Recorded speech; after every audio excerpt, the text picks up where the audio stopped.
بسم اللہ الرحمن الرحیم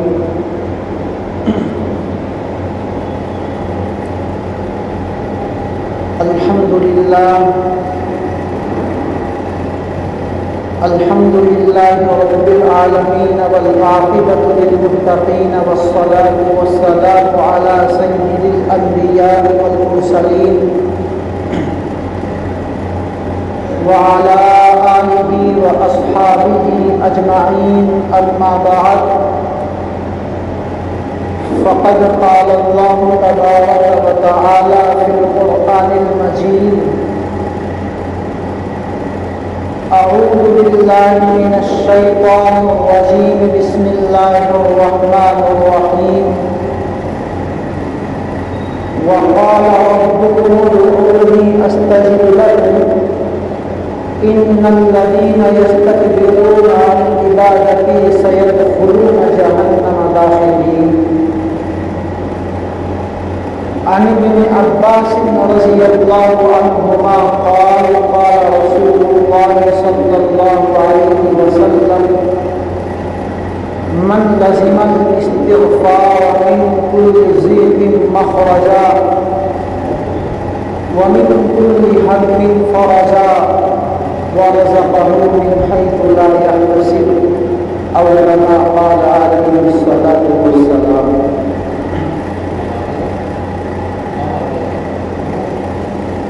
یہ ڈر ہے اللہ کا یہاں ملتا ہے آنے سے، یہ ڈر ہے اللہ کا یہاں ملتا ہے آنے سے، بدل جاتی ہے قسمت بھی دعاؤں کے بہانے سے. بزرگان محترم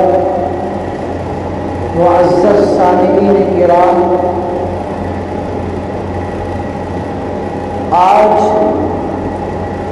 جب ہم اپنے معاشرے کو دیکھتے ہیں اور اپنے معاشرے کے لوگوں کا حال و چال معلوم کرتے ہیں، ان کی زندگیوں کے بارے میں ان سے پوچھتے ہیں، جب ایک مسلمان کی دوسرے مسلمان سے ملاقات ہوتی ہے اور اس سے پوچھتا ہے کہ بھائی آپ کی زندگی کیسے گزر رہی ہے، آپ کے گھر کی زندگی کیسے گزر رہی ہے، آپ کی اپنی ذاتی زندگی میں کیسا معاملہ چل رہا ہے،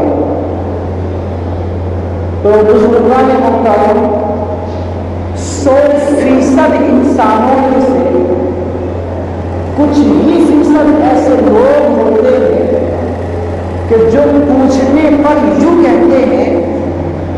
کہ اللہ کا احسان ہے، شکر ہے اس پاک پروردگار کا کہ اللہ رب العالمین نے بہت اچھی زندگی عطا فرمائی. 100% میں سے کچھ ہی لوگ ایسے ہوتے ہیں جو اللہ کا شکر ادا کرتے ہوئے ان کی زبان پر یہ کلمات ہوتے ہیں کہ اللہ کا احسان ہے، اللہ نے بہت اچھی زندگی عطا فرمائی. اس کے مقابلے میں جب آپ جائیں گے اور لوگوں سے پوچھیں گے بھائی آپ کی زندگی کیسی بسر ہو رہی ہے، آپ کی زندگی میں کیا چل رہا ہے، تو میرے بھائیوں بہت سارے لوگ آپ کو ایسے ملیں گے، تقریباً 80% لوگ، 80% لوگ ایسے آپ کو نظر آئیں گے کہ جس کو آپ دیکھیں گے کہ کوئی بیچارہ اپنی بیوی کی تلخ زبان سے پریشان ہے، کوئی اپنے بچوں کے برے سلوک سے پریشان ہے، کوئی قرض کے نیچے ڈوبا ہوا ہے، قرض میں مبتلا ہے اور قرض کا بوجھ اتنا آ چکا ہے کہ سماج کے سامنے گردن نہیں اٹھا سکتا. کسی کو دیکھو گے کوئی بچوں کے نکاح کے لیے پریشان نظر آ رہا ہے، کسی کو دیکھو گے تو کوئی کاروبار کے لیے بھاگ دوڑ کر رہا ہے، رات اور دن کی بھاگ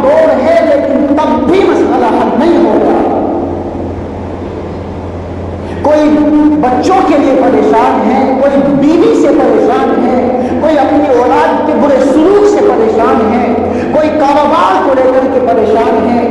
کوئی جائیداد کو لے کر کے پریشان ہے، کوئی کسی کا حق مارتا ہے وہ اس کے لیے پریشان ہے۔ لیکن بزرگان محترم، جب اس کا حل نکالا جاتا ہے، اس کا نچوڑ نکالا جاتا ہے، اس کا نتیجہ نکالا جاتا ہے کہ آخر ایسا ہو کیوں رہا ہے، کوئی بھی انسان 100% میں سے 80%، 80% لوگ ایسے کیوں ہو گئے کہ جن کو سکون زندگی میں نہیں ہے؟ تو میرے بھائی، میں آپ کے سامنے دنیا کے بہترین سے بہترین دل اور دماغ کو جھنجھوڑ کر کے، دل اور دماغ کو پڑھ کر کے بات کہنے چلا ہوں۔ دنیا کی سب سے بہترین قرآن کریم کو پڑھ کر کے بات کہنے چلا ہوں۔ دنیا کے سب سے بہترین انسان کے فرمان، یعنی نبی پاک علیہ السلام کے فرمان کو پڑھ کر یہ بات کہنے چلا ہوں کہ آج اگر ہماری زندگی میں سکون نہیں ہے، ہم پریشان ہیں، کوئی کسی مسئلے کو لے کر، کوئی کسی مسئلے کو لے کر، تو اس کی وجہ صرف اور صرف یہ ہے کہ ہمارا اللہ سے تعلق کنیکٹڈ نہیں ہے، وہ ٹوٹ چکا ہے۔ ہم اللہ سے تعلق نہیں رکھ رہے ہیں، اللہ سے مانگنا چھوڑ دیا ہے، دعائیں نہیں کرتے، اللہ نے جو حکم دیا ہے ان حکموں کو پورا نہیں کرتے، رات اور دن اللہ کے نافرمانیوں میں ہماری گزر رہی ہے۔ بتاؤ مسلمانوں، کیا کوئی ہوائی باتیں ہیں؟ کیا نہیں ہے ایسا؟ اللہ سے کس کا تعلق ہے؟ کون راتوں کو مصلی پر ہوتا ہے؟ کیا آپ نے بزرگوں کے حالات نہیں پڑھے؟ اپنے صحابہ کے حالات کو نہیں سنا، نہیں پڑھی ان کی تاریخ؟ ان کی پوری رات مصلی پر گزر جاتی تھی۔ ہمیں تو رات ہوتی ہے، مغرب کی اذان ہوئی، یا تو ہمیں چوکیوں پر بیٹھنے کی عادت ہو گئی ہے، یا بیٹھکوں میں بیٹھنے کی عادت ہوئی ہے، نہ نمازوں کا پتہ، نہ کسی کے حقوق کا پتہ، وہیں پر جو ہے چغلیاں بھی ہیں، غیبت بھی ہے، جھوٹ بھی ہے، بالکل اللہ سے تعلق کو ختم کیا ہوا۔ عشاء کی نماز یوں ہی غائب ہو جاتی ہے۔ رات کو تہجد تو پڑھنے کی بہت دور کی بات ہے، فرض ادا نہیں ہو رہے ہیں ہم سے۔ تو میرے بھائیوں، آج جو ہماری زندگی کے اندر سے سکون ختم ہو گیا ہے، ہر آدمی کسی نہ کسی مسئلے کو لے کر پریشان ہے، تو سب سے بڑی وجہ یہ ہے کہ اللہ سے تعلق ہمارا ختم ہو چکا ہے۔ اللہ سے ہم نے مانگنا چھوڑ دیا ہے، جبکہ اللہ قرآن کریم کے اندر خود فرماتے ہیں وَقَالَ رَبُّكُمُ ادْعُونِي أَسْتَجِبْ لَكُمْ، لوگوں مجھ سے مانگو مجھ سے، میں دینے کے لیے بیٹھا ہوں۔ ذرا سی پریشانی آتی ہے، کسی بچے کا نکاح کرنا پڑ جائے، کوئی کاروبار کے لیے کچھ پیسے کی ضرورت پڑ جائے، تو لوگوں کے سامنے تو ہاتھ پھیلا کر پھریں گے، لوگوں سے تو بھیک مانگتے ہوئے پھریں گے، لیکن کسی اللہ کے بندے کو توفیق نہیں ہوتی کہ مسجد میں آئے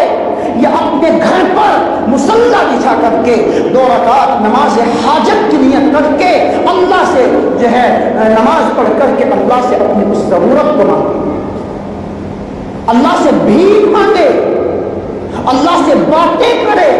اللہ کہتے ہیں لوگوں مجھ سے مانگو، مجھ سے باتیں تو کرو، مجھ سے کہو تو کیا چاہیے تمہیں۔ خدا کی قسم، رسول اکرم علیہ السلام نے صرف زبان کلمات نہیں فرمائی، حضور کی زبان سے ایک الفاظ، ایک لفظ جو نکلا ہے، اس کے سامنے ساری دنیا جھوٹی ہو سکتی ہے، لیکن محمد کی زبان سے نکلا ہوا ایک بھی کلمہ کوئی جھوٹا نہیں سکتا، قیامت کی صبح تک جھوٹا نہیں ہو سکتا۔ اور اسی محمد نے کہا ہے لوگوں تمہارے بچوں کے نکاح کی تو بہت بڑی بات ہے، تمہارے کاروبار کی تو بہت بڑی بات ہے، تمہارے قرضوں کی تو بہت بڑی بات ہے، لوگوں چپل کا تشمہ یعنی جس کو چپل کی بدی کہتے ہیں، اگر چپل کی بدی بھی چاہیے تو جاؤ اللہ کے دربار میں جاؤ اور اللہ سے مانگو، اللہ میرے چپل کی بدی ٹوٹ گئی ہے، اس کا انتظام فرما دیجیے۔ ذرا سی ضرورت پیش آتی ہے، لوگ جاتے ہیں بینکوں کے اندر، سود کا کاروبار، لینا بھی ہے دینا بھی ہے۔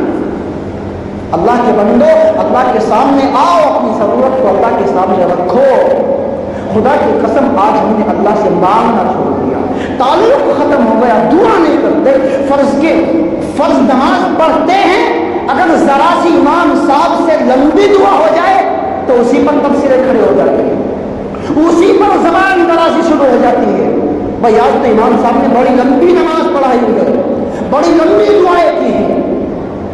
اور اللہ کے بندو، جبکہ حضور اکرم علیہ السلام نے فرمایا سب سے بہترین جو دعا اللہ کو پسند ہے، جو قبول ہوتی ہے، وہ یا تو فرض نمازوں کے بعد کی دعا ہے یا رات کو اللہ کے سامنے تہجد میں جو لوگ دعائیں کرتے ہیں وہ دعا اللہ کے لیے قبول ہے۔ ہم اپنی نفل نمازوں میں تو دعا کیا کرتے، ایمان پر ہی اعتراض کرنا شروع کر دیا۔ کہاں جاؤ گے لوگوں اللہ کو چھوڑ کر؟ خدا کی قسم ایک بار، 1000 بار نہیں، ایک بار سن لیجیے، صرف ایک بار سن لیجیے اور اس دماغ کے اندر، اس دل کے اندر اس بات کو بچا لیجیے، بسا لیجیے، دامن میں گانٹھ مار لیجیے کہ اللہ کے یہاں ہی ہر مشکل کا، ہر پریشانی کا، ہر ضرورت کا حل ہے۔ اللہ کے علاوہ کسی پیر کے پاس، کسی تعویذ والے کے پاس یا کسی گنڈے والے کے پاس کوئی کسی چیز کا حل نہیں۔ اس لیے اللہ سے تعلق جوڑو، اللہ سے مانگو، اللہ سے استغفار کرو۔ خدا کی قسم وقت نہیں ہے، پھر کبھی انشاءاللہ تبصرہ ہوگا، اللہ نے موقع دیا، آپ کی میری زندگی رکھی تو پھر کبھی بات کریں گے۔ صرف چھوٹی سی حدیث بیان کر کے بات کو ختم کر دیتا ہوں۔ اللہ کے نبی علیہ السلام نے فرمایا من لزم الاستغفار من کل ہم من کل ضیق مخرجا ومن کل ہم فرجا ورزقہ من حیث لا یحتسب۔ آج ہم نے استغفار کرنا چھوڑ دیا، اللہ سے جو ہے اپنے گناہوں کی معافی کو چھوڑ دیا۔ اللہ کے نبی فرماتے ہیں کہ جو بندہ استغفار کو لازم پکڑ لیتا ہے، چل رہا ہے، کہہ رہا ہے استغفر اللہ استغفر اللہ استغفر اللہ، بیٹھا ہوا ہے کہتا ہے استغفر اللہ استغفر اللہ، کھڑا ہوا ہے اس کی زبان پر کلمات ہے استغفر اللہ۔ جو بندہ اس کو لازم پکڑ لیتا ہے اور کثرت سے استغفار کرتا ہے، اللہ کے نبی فرماتے ہیں خدا کی قسم اس کو قرض کی ٹینشن ہو، اس کو بچوں کی شادی کی ٹینشن ہو، اس کو کاروبار کی ٹینشن ہو، کسی بھی طرح کی ٹینشن ہو، اللہ کے یہاں سے اس کا حل ایسے نکل کر کے آتا ہے کہ جیسے اس کے اوپر یہ مصیبت کبھی آئی ہو۔ اور لوگوں، ہم روزی کے لیے لوگوں کی خوشامدیں کرتے ہیں، لوگوں کے سامنے ہاتھ پھیلاتے ہیں۔ اللہ کے نبی فرماتے ہیں جو بندہ استغفار کو لازم پکڑ لیتا ہے، اللہ فرماتے ہیں اللہ اس کی روزی کا انتظام ایسی جگہ سے کرتے ہیں کہ اس کے دل اور دماغ کا کوئی خیال بھی نہیں جا سکتا، گمان بھی نہیں کر سکتا، ایسی جگہ سے اللہ اس کی روزی کا انتظام کرتے ہیں جو بندہ استغفار کو لازم پکڑ لیتا ہے۔ اس لیے خدا اللہ کے واسطے آپ حضرات کی خدمت میں 2 بات عرض ہے۔ سب سے پہلی بات یہ، اللہ سے مانگو، اللہ سے تعلق جوڑنے کی کوشش کرو۔ کاروبار کی، پیسوں کی، یہ تو بہت بڑی بات ہے، اگر آپ کے چپل کی بدی بھی ٹوٹ جائے، نبی پاک علیہ السلام نے ایک ہی راستہ بتلایا ہے، اس چپل کی بدی کو بھی اللہ سے مانگو، شرمانا نہیں۔ اللہ سے تعلق جوڑو، سب سے پہلی بات۔ دوسری بات یہ کہ استغفار کو لازم پکڑو، چلتے ہوئے، اٹھتے ہوئے، بیٹھتے ہوئے، ہمارے گھر کی، اپنے گھر کی عورتوں کو جا کر کے بتاؤ، کھانا بنا رہی ہے استغفر اللہ استغفر اللہ استغفر اللہ، بچوں کو نہلا رہی ہے استغفر اللہ استغفر اللہ، بچوں کو کالج کے لیے، مدرسے کے لیے تیار کر رہی ہے استغفر اللہ استغفر اللہ۔ خدا کی قسم اپنی آنکھوں سے دیکھو گے، روزی کے انبار آپ کے سامنے ایسے ہوں گے کہ آپ یوں کہیں گے کہ بھائی میں نے اتنی محنت نہیں کی، یہ روزی جذبہ آپ ہم سے اللہ رب العزت والجلال نے اس گناہگار زبان سے جو بھی باتیں کہلوائی ہے اللہ مجھے بھی اور ہم سب کو خوب عمل کی توفیق عطا فرمائے اور اللہ رب العالمین ہم سب کو ان تمام باتوں کو اپنی زندگی میں